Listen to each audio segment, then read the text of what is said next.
student. This is me, Mohammad Waleed Anjaman. I hope all of you will be fine. Students, today we are going to discuss our next topic, which is about basically the internal energy.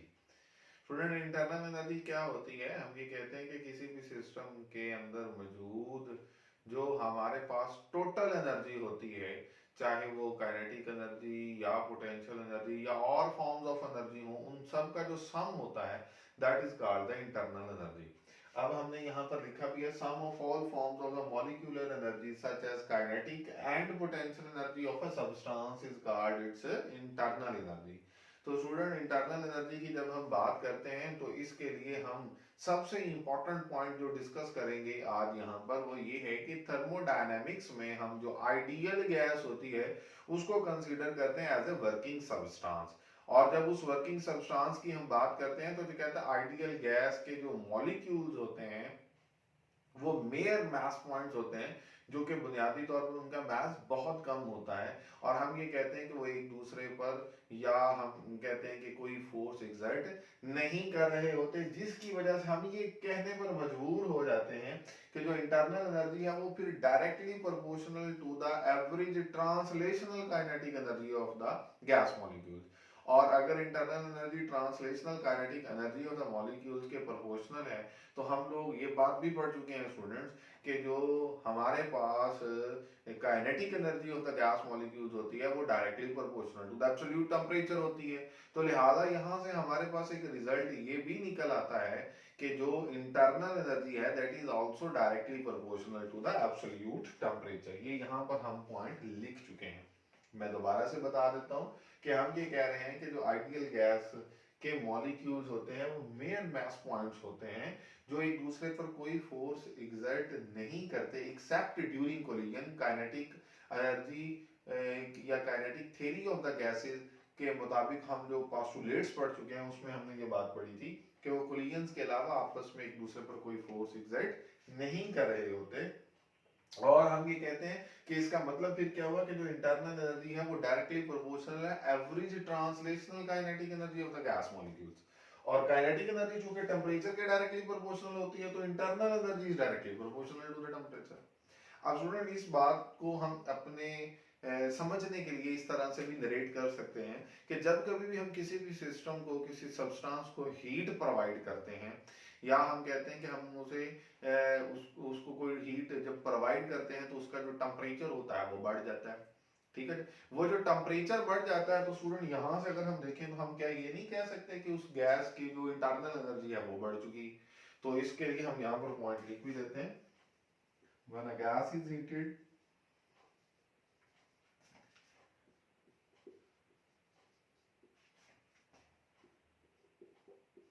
its temperature and hence internal energy is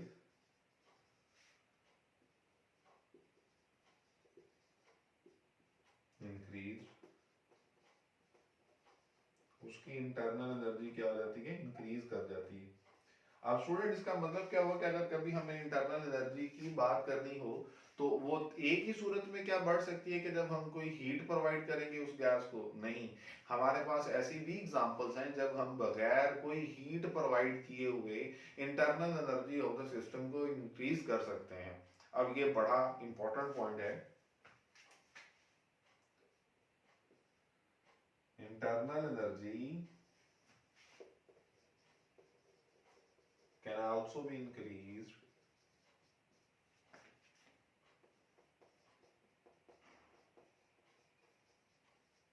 without heating।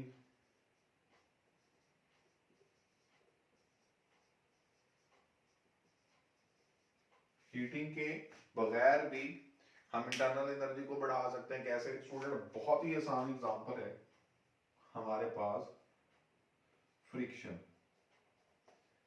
अब इसको समझने के लिए मैं आपको बता देता हूँ कि जब हम अपने दोनों हैंड्स को एक दूसरे के ऊपर इस तरह से मूव करते हैं, रब करते हैं, ठीक है ना जी, तो क्या होता है यहाँ पर? क्या हम कोई हीट प्रोवाइड कर रहे हैं? कोई हीट प्रोवाइड नहीं करता, लेकिन इसके बावजूद हमें क्या लगता है? हमें ये लगता है कि हमारे हाथों का जो टेम्परेचर है वो बढ़ चुका है। तो इसका मतलब क्या हुआ कि इन इस सिस्टम की इंटरनल एनर्जी बढ़ चुकी है। और इंटरनल एनर्जी कैसे बढ़ चुकी है?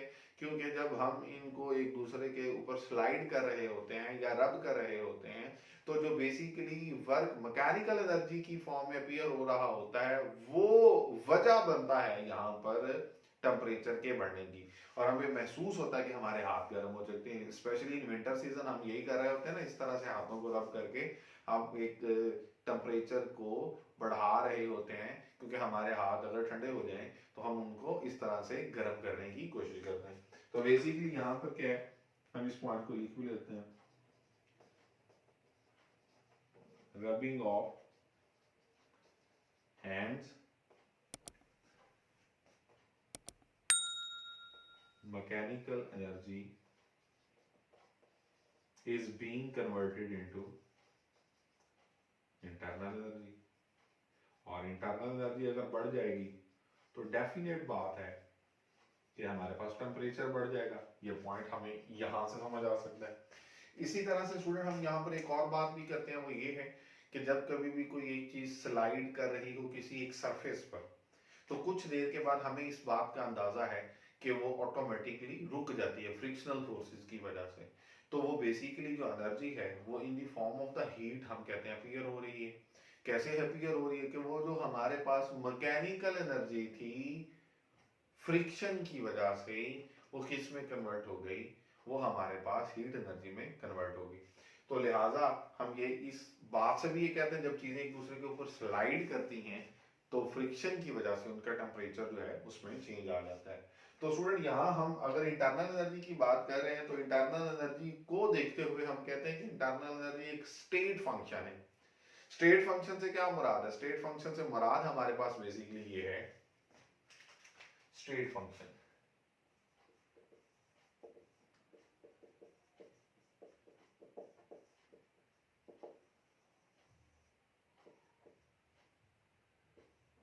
Depend upon initial and final condition, depend upon initial and final condition,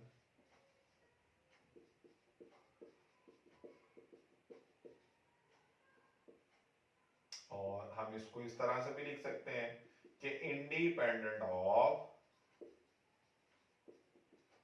path, path के इंडिपेंडेंट है। तो स्टूडेंट यहां से हमें बेसिकली बात क्या पता चली, इसको हम एक्सप्लेन करते हैं अभी, तो हमें समझ आ जाएगी कि अगर हमारे पास फॉर एग्जांपल कोई भी एक आइडियल गैस है और हम ये कहते हैं कि इस पोजीशन पर उसका जो प्रेशर है दैट इज VA और उसके कॉरस्पॉन्डिंग जो वॉल्यूम है दैट इज VA, हम ये कहते हैं कि हमारे पास जो सिस्टम है वो इस पॉइंट से इस पॉइंट पर आ गया, और इस पॉइंट पर अगर हम देखें तो हमारा ये जो प्रेशर है उसको मैं लिख दूंगा PB, और इस पॉइंट पर जो हमारे पास वॉल्यूम होगा उसकी वैल्यू होगी VB। तो वॉल्यूम में चेंज आया, क्रॉसपॉन्डिंगली प्रेशर में चेंज आया। और अगर हम यहां से देखें स्टूडेंट, तो इस पाथ को मैं नाम दे देता हूं C1 का। ये वो पाथ है जिस में से ये थर्मोडायनेमिक जो प्रोसेस है वो इस स्टेट या इस पोजीशन A से इस पोजीशन B पर चला गया। और अगर मैं ये कहूं कि A से B तक जाने के लिए उसके पास एक और ऑप्शन ये भी है, वो ऑप्शन क्या है? उस पाथ को हम कह देते हैं पाथ C2। तो स्टूडेंट हमने A से B तक अगर जाना है तो A पर उसकी क्या कंडीशंस हैं और B पर उसकी क्या कंडीशंस हैं, ये हमारे पास कहलाती हैं इनिशियल एंड फाइनल कंडीशंस। ठीक हो गया? और इसी के अकॉर्डिंगली हम ये कहते हैं कि अगर आप चाहे पाथ C1 को देखें या C2 को देखें, मकसद तो वही था ना कि आपने B पर जाना है या B पॉइंट पर उसकी क्या हालत है वो देखनी है। तो B पर जो उसका प्रेशर है और जो वॉल्यूम है और जो टेम्परेचर है बुक पर वो भी लिखा हुआ है VA और TA। इसी तरह पॉइंट P पर अगर B पर देखें तो PB, VB और TB। तो ये बेसिकली हमारे पास प्रेशर, वॉल्यूम और टेम्परेचर की जो कंडीशंस पर डिपेंडेंट है इंटरनल एनर्जी ना, स्ट्रेट फंक्शन है। ये पाथ पे तो डिपेंड ही नहीं कर रहा। कहता है यहाँ से हम वही एग्जांपल ले सकते हैं कि ये हमारे पास जैसे ग्रेविटेशनल पोटेंशियल एनर्जी थी, हमने उसको कहा था कि वो इंडिपेंडेंट ऑफ द पाथ है। कैसे? फॉर एग्जांपल मैं अगर किसी एक ऑब्जेक्ट को जमीन से उठाकर ऊपर की तरफ लेकर जा रहा हूँ तो अगेंस्ट द ग्रेविटी उसे मूव कर रहा हूँ, और अगेंस्ट द ग्रेविटी जब मैं उसे मूव कर रहा हूँ तो मुझे उस पर वर्क करना पड़ रहा है, और वर्क की वजह से उसकी, हमने वर्क एनर्जी प्रिंसिपल के अकॉर्डिंगली अगर देखें तो वर्क की वजह से उसकी एनर्जी में चेंज आएगा। किस एनर्जी में चेंज आएगा? हम कहेंगे ग्रेविटेशनल पोटेंशियल एनर्जी में चेंज आएगा। तो चाहे मैं उस ऑब्जेक्ट को इस रास्ते से लेकर जाऊं किसी एक हाइट पर, और चाहे किसी उसी ऑब्जेक्ट को किसी दूसरे रास्ते से लेके जाऊं लेकिन उसी हाइट तक लेके जाऊं, तो दोनों सिनेरियोज में हमारे पास जो पोटेंशियल एनर्जी में चेंज आएगा वो एक जैसा आएगा। तो साबित यहाँ पर यही हुआ कि पाथ पे ये डिपेंडेंट नहीं होती है, स्ट्रेट फंक्शन है। तो ये जो ग्राफ है ये बहुत इंपॉर्टेंट इस लिहाज से है, जो हमें इस चीज को इंडिकेट करने में हेल्प आउट कर रहा है कि जो प्रेशर और वॉल्यूम है इन दो पॉइंट्स पर रिस्पेक्टिवली उन पर डिपेंडेंट है हमारे पास इंटरनल एनर्जी की वैल्यू, पाथ पर डिपेंडेंट नहीं है। ठीक हो गया स्टूडेंट? स्टूडेंट इसी तरह से अब हम बात करेंगे, इसी से रिलेटेड एक छोटा सा और कॉन्सेप्ट है, वर्क एंड हीट।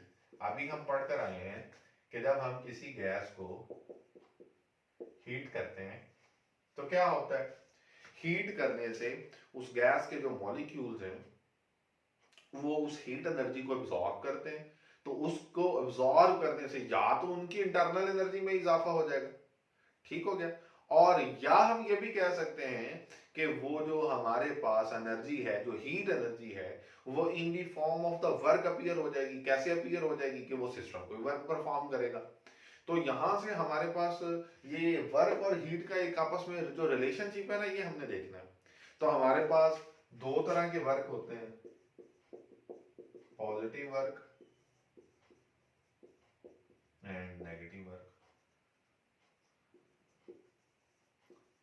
स्टूडेंट अगर हम बात करें पॉजिटिव वर्क की, तो पॉजिटिव वर्क कौन सा होगा? हम कहेंगे कि जब सिस्टम कोई वर्क करता है अपने सराउंडिंग्स पर, अपने इन्वायरमेंट पर, तो हम उस वर्क को कंसीडर करते हैं पॉजिटिव, और उसको हम लिखेंगे कैसे? Work done by the system, work done by system on it's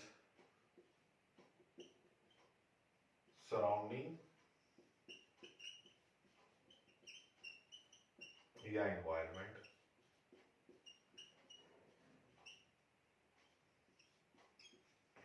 और अगर work done on the system हो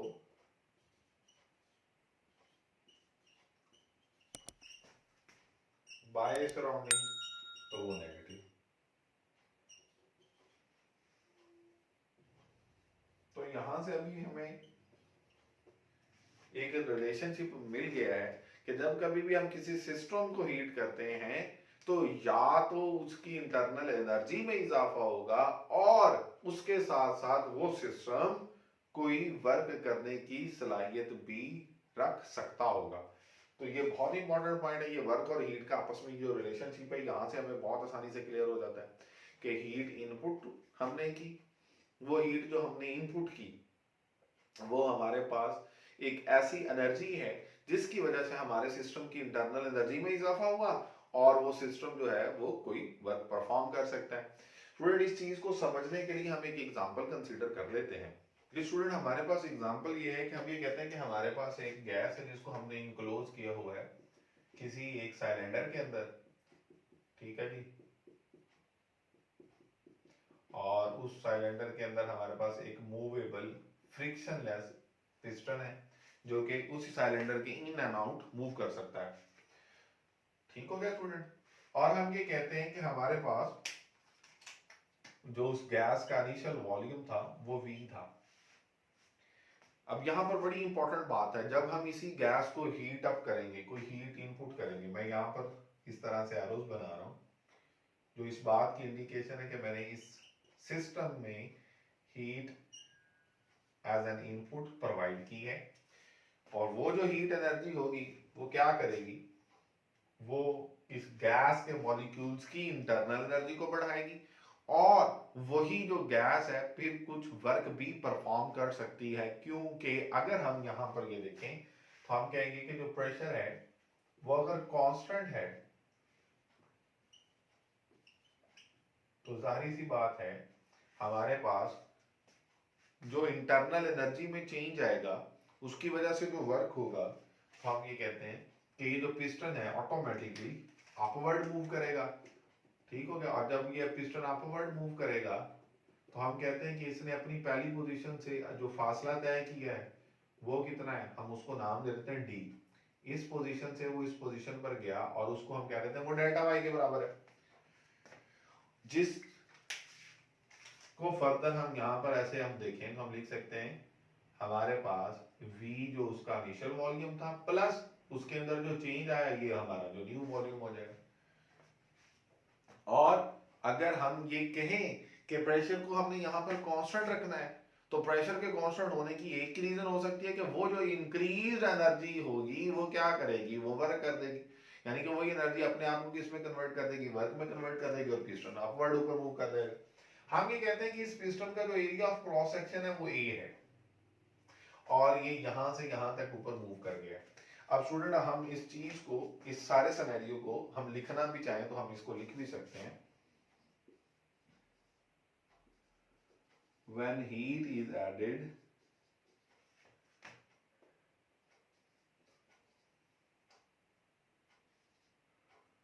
to a gas enclosed in a cylinder fitted with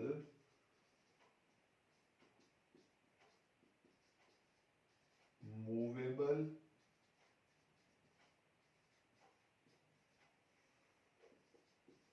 and frictionless piston, तो हमारा जो रिजल्ट हुआ वो क्या हुआ वो हम पढ़ चुके, तो मैंने सारा आपको बड़ी डिटेल में बता दिया। अब स्टूडेंट हमें ये बात पता है कि अब इस हीट एंड वर्क, हमारा जो टॉपिक है वर्क एंड हीट या हीट एंड वर्क, इस हीट की वजह से सिस्टम के पास ये सलाहियत आ गई कि वो वर्क परफॉर्म कर सकता है। और वर्क हमने पढ़ा किसके इक्वल होता है, एफडी के इक्वल होता है। और स्टूडेंट इसी से अगर हम देखें जो प्रेशर होगा वो किसके इक्वल होगा, force per unit area. Gas के वो जो मॉलिक्यूल थे वो कितनी फोर्स लगा रहे थे, ठीक है जी, ऑन द पिस्टन या on the walls of the cylinder, per unit area वो उसका प्रेशर होगा। और यहां से अगर हम एफ की वैल्यू निकालें तो F equals to P into ए।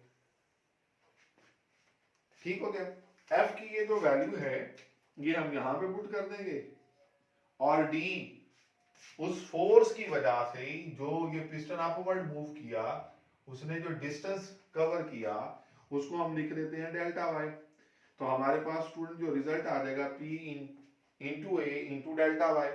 अब ए क्या है, area of the cross section. यहाँ डेल्टा वाई क्या है, अगर हम देखें तो ये इसके पिस्टन जितना ऊपर मूव किया ये basically change in the volume है। और अगर हम area of the cross section को हम देखें, अगर हम मल्टीप्लाई कर दें किसके साथ, डेल्टा वाई के साथ, तो हमें पता चल जाएगा कि वॉल्यूम में जो चेंज आया वो कितना, जिसको हमने डेल्टा वी कहा है। तो हम यहां पर लिख सकते हैं कि जो डेल्टा वी है ना बेसिकली ये किसके इक्वल है, ये इक्वल है ए इंटू डेल्टा वाई।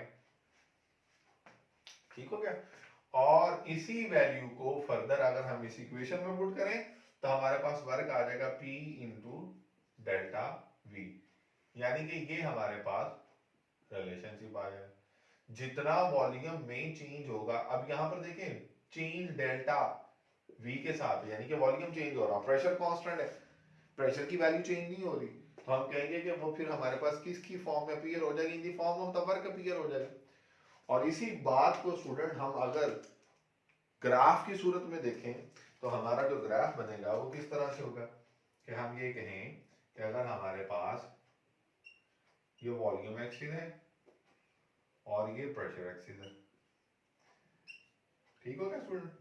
अब हमारा जो सिस्टम है सपोज इस पॉइंट पर था, इसको हम कह देते हैं ए। अब ए पॉइंट पर उसका जो प्रेशर है और उसका जो वॉल्यूम है वो ये, हम इसको लिख लेते हैं वीए। और हमारा जो सिस्टम है उसमें जो गैस एक्सपैंड हुई और वो पॉइंट ए से पॉइंट बी पर चली गई, और पॉइंट बी पर हम कहते हैं कि वॉल्यूम जो है वो वी बी है। तो ये जो वॉल्यूम में चेंज आया कहां पर, कांस्टेंट प्रेशर पर, प्रेशर चेंज नहीं हुआ, प्रेशर की इस पॉइंट बी पर भी वही वैल्यू जो ए पर थी। तो ये हमारा रिजल्ट आ जाएगा। अब ये हमारा जो ग्राफ है, इस ग्राफ के अगर हम कहते हैं एरिया को कैलकुलेट कर लें तो हमें ये पता चल जाएगा कि कितना वर्क परफॉर्म हुआ। ठीक हो गया। तो यानी कि हम यहां से कह सकते हैं कि इस पीवी ग्राफ का जो एरिया है वो हमें ये बता सकता है कि हमारे पास जो रिजल्ट आएगा पी और वी का जो प्रोडक्ट है वो वर्क के बराबर है। तो हम ये बता सकते हैं कि हमारे पास कितना वर्क परफॉर्म हुआ। तो ये हमारा एक छोटा सा रिजल्ट था जो कि इस वर्क और हीट के साथ रिलेट कर रहा है, और इसी की बुनियाद पर स्टूडेंट हम जो लॉज ऑफ द थर्मोडायनेमिक्स को भी एक्सप्लेन करेंगे, first law of thermodynamics and second law of thermodynamics. I hope कि आपको आप ये तमाम पॉइंट्स जो हमने इस लेक्चर में आज डिस्कस किए हैं बहुत अच्छी तरह से समझ आ चुके होंगे। Please don't forget to subscribe and like my channel and take good care of yourself. अल्लाह हाफिज।